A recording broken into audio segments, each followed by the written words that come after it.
छोड़िए, हमें किसी की शायरी नहीं सुननी और ना ही हमें किसी शायर की प्रेरणा बनना है। अरे उर्वशी जी, उर्वशी जी, उर्वशी जी, उर्वशी जी, गजब ढा रही हो, वो पूरे महल का गुस्सा हमें दिखा रही हो।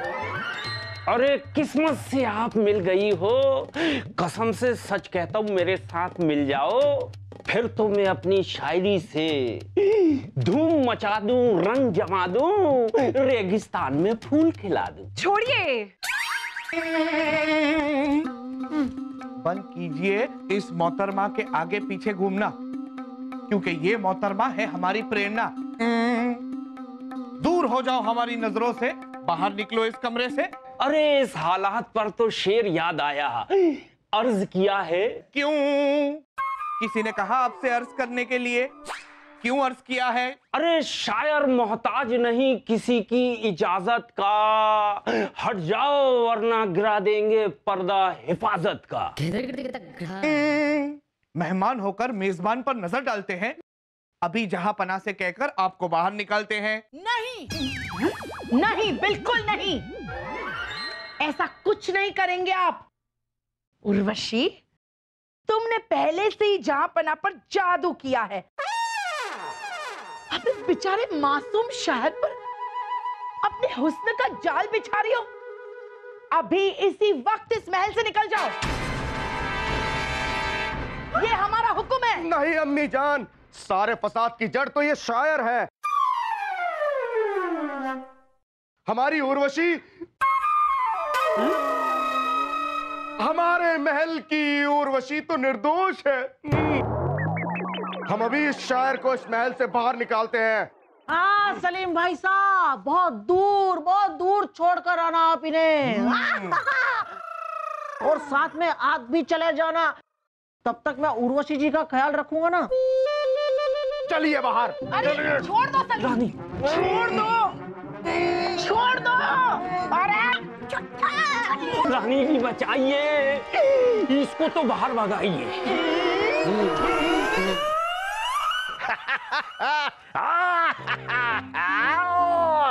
फूलचंद, आज तुम्हारे हाथों से मालिश करवाकर हम बहुत खुश हैं। आज जहां पना भी हमसे बहुत खुश है। पूछो पूछो क्यों? क्यों हुजूर? क्योंकि हमारे भेजे हुए फरमान की वजह से दाऊद खान ने अमन प्रस्ताव स्वीकार कर शांति का समझौता कर लिया है और बीरबल हाथ पर हाथ धरे बैठे रह गए। फूलचंद, ये लो अंगूठियां। शुक्रिया हुजूर। अरे शुक्रिया किस लिए? इसे यहाँ रखो और हमारी उंगलियों की मालिश करो। रखो यहाँ, हम बाद में पहन लेंगे। रखो। उंगलियों की मालिश करो। बलदेव जी, दाऊद खान ने पानीपत तो हमारे हवाले किया नहीं, बल्कि बारामुल्ला पर हमला कर दिया और ये संदेश भेजा है कि शांति का प्रस्ताव, शांति के दस्तावेज उसके लिए कोई मायने नहीं रखते। क्या क्या कह रहे हैं आप? जहां पना ये खबर सुनेंगे तो हमारी चोटियां कटवा देंगे। आखिर हमने उन्हें समझौते की सलाह दी थी। बलदेव जी, हमने तो यहां तक सुना है कि वो दिल्ली पर हमला करने वाला है। उसकी योजना है कि चारों तरफ से हमें घेर कर वो हम पर कब्जा कर लेगा। चलिए बलदेव जी, युद्ध की नीति बनानी होगी। इस दाऊद खान को मुंह तोड़ जवाब देना होगा। चलिए चलिए। हमें दुश्मन पर इस तरह से हमला करना है कि उन्हें पता भी ना चले कि हमने उन पर हमला किया। हमें तो लगता है कि हम पहले उनको फरमान भिजवा देते हैं कि हम उन पर हमला करने आ रहे हैं। दुश्मन को भी तो लगना चाहिए कि किसी शाही खून ने हमला किया है। आप दोनों कुछ समय के लिए चुप रहेंगे, वरना जहां पना आप दोनों पर हमला कर देंगे। बलदेव जी, उज्जैन हमारे राज्य का हिस्सा है। उज्जैन के सारे खुफिया रास्ते हमें पता है। हमारे सैनिक रात के अंधेरे में खुफिया रास्तों से जाएंगे और किले की पिछली दीवार से घुसकर दुश्मन के सैनिकों पर हमला कर देंगे। सुबह तक फतेह हमारी होगी। ठीक कह रहे हैं बीरबल जी आप। रात के अंधेरे में दुश्मन हमें देख नहीं पाएंगे। हम अपने सैनिकों को हमले के लिए तैयार करवाते हैं।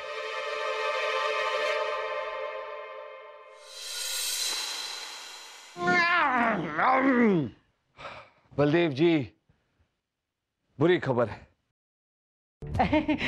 सुनाइए सुनाइए हुजूर, मैंने अभी अभी कान साफ किए हैं। बलदेव जी, उज्जैन के किले की लड़ाई में हमारे सैनिक हार गए।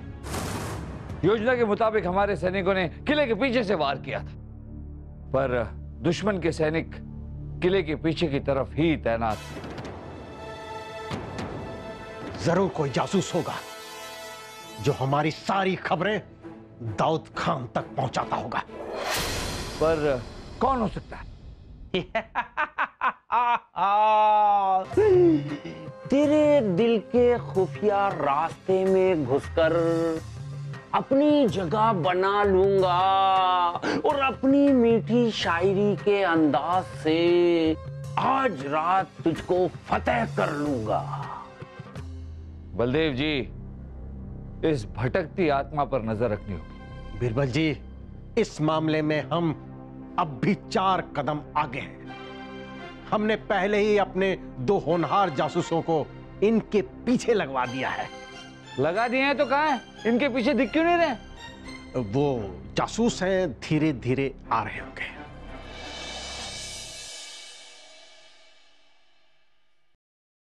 उर्वशी जी, अरे डरिए मत, हम हैं शाही खून शहजादे सलीम। छोड़िए, खुद डराने वाले कहते हैं डरिए मत। हम जानते हैं उर्वशी जी कि आप बहुत नाराज हैं ना। अम्मी जान ने आपको इस महल से बाहर निकलने की बात कहकर अच्छा नहीं किया, लेकिन आप घबराइए मत। हमारे फौलादी दिमाग में इस बात के लिए एक प्यारा सा हल है। हाँ, आप हमसे निकाह कर लीजिए, उसके बाद आप इस महल की हो जाएंगी बेगम। फिर आपको इस महल से कोई नहीं निकाल पाएगा। मुझे पता है उर्वशी जी, सलीम भाई साहब को तो फूफू एक ना एक दिन लात मारकर बाहर निकाल ही देंगे, पर मुझे नहीं निकालेंगे। इसलिए अब मेरी बेगम बन जाइए बस। फिर फूफू आपको भी महल से बाहर नहीं निकालेंगे। उर्वशी जी, उर्वशी जी,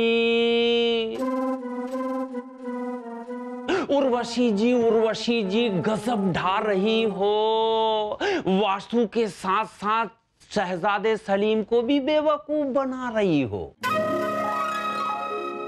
मेरी समझ में नहीं आता उर्वशी जी, आप इस चिड़ियाघर में क्यों रहना चाहती हैं? मेरे साथ चलिए, मैं दुनिया की सैर कराऊंगा, धूम मचा दूं, रंग जमा दूं, रेगिस्तान में फूल खिला दूं। हमें नहीं देखनी है दुनिया। हम जैसे हैं ना, हम बिल्कुल ठीक है। धूम मचा दूंगा, रंग जमा दूंगा। आमिर जी, होश में रहिए वरना आपके होश उड़ा दूंगा। उर्वशी जी, आपके लिए जहांपना अकबर का संदेश। अब आपको घबराने की कोई जरूरत नहीं, आपको महल से कोई नहीं निकालेगा। उर्वशी जी, आप समझते क्यों नहीं? आप मेरी शायरी की प्रेरणा है, मेरी बात मान जाइए। धूम मचा दूं, रंग जमा दूं, रेगिस्तान में फूल खिला दूं।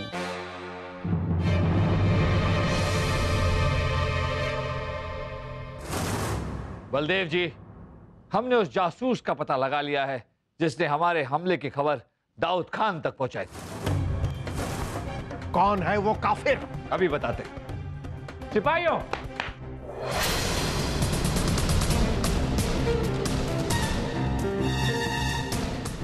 शायर आमिर खान। जी बलदेव जी, शायर आमिर खान। शाही खून है हम। हमने और वासु ने सुबह के नाश्ते से रात के खाने तक, मेहमान खाने से लेकर गुसल खाने तक आमिर खान का पीछा किया था, लेकिन हमें कभी ये किसी से बात करते हुए नजर नहीं आए। शहजादे सलीम, ये कोई मामूली जासूस नहीं, शायराना जासूस है। ये शायरी के द्वारा अपना संदेशा अपने साथियों तक पहुंचाते। नहीं समझे आप लोग? हम बताते हैं।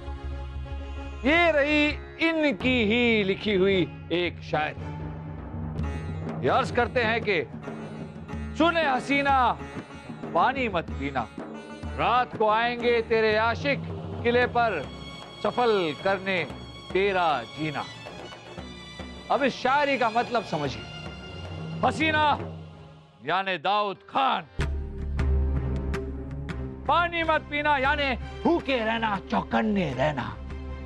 रात को आएंगे आशिक यानी हम, सफल यानी कत्ल करने, किले को हासिल करने। हम तो समझते थे कि मदमस्त शायर मस्ती में शायरी करते रहते, मगर दरअसल असल में ये शायरी द्वारा अपने साथियों को संदेश भेजा करते थे। इन्होंने साबित कर दिया कि दोस्त दोस्त होता है और भाई भाई। बलदेव जी, असल में आमिर खान दाऊद खान के चचेरे भाई हैं। बताइए है या नहीं? बताइए। हाँ हाँ, दाऊद खान मेरा चचेरा भाई है, लेकिन मैं अपने भाई गरीब खान के कत्ल का बदला लेने आया था। जी, हमने तो पहले ही कहा था, दोस्त नहीं दुश्मन है। लेकिन आपको तो बीमारी है ना हमारी बात ना मानने की। हम तो चाहते हैं कि इन्हें तुरंत फांसी की सजा सुना दी जाए। बिल्कुल सही कहा बलदेव जी, हम आपकी राय से बिल्कुल सहमत हैं, लेकिन इसकी सजा हम बाद में मुकर्रर करेंगे। फिलहाल दाऊद खान दिल्ली पर हमले की तैयारी कर रहा है। हमें जल्द से जल्द एक योजना बनाकर जहां पना तक पहुंचानी।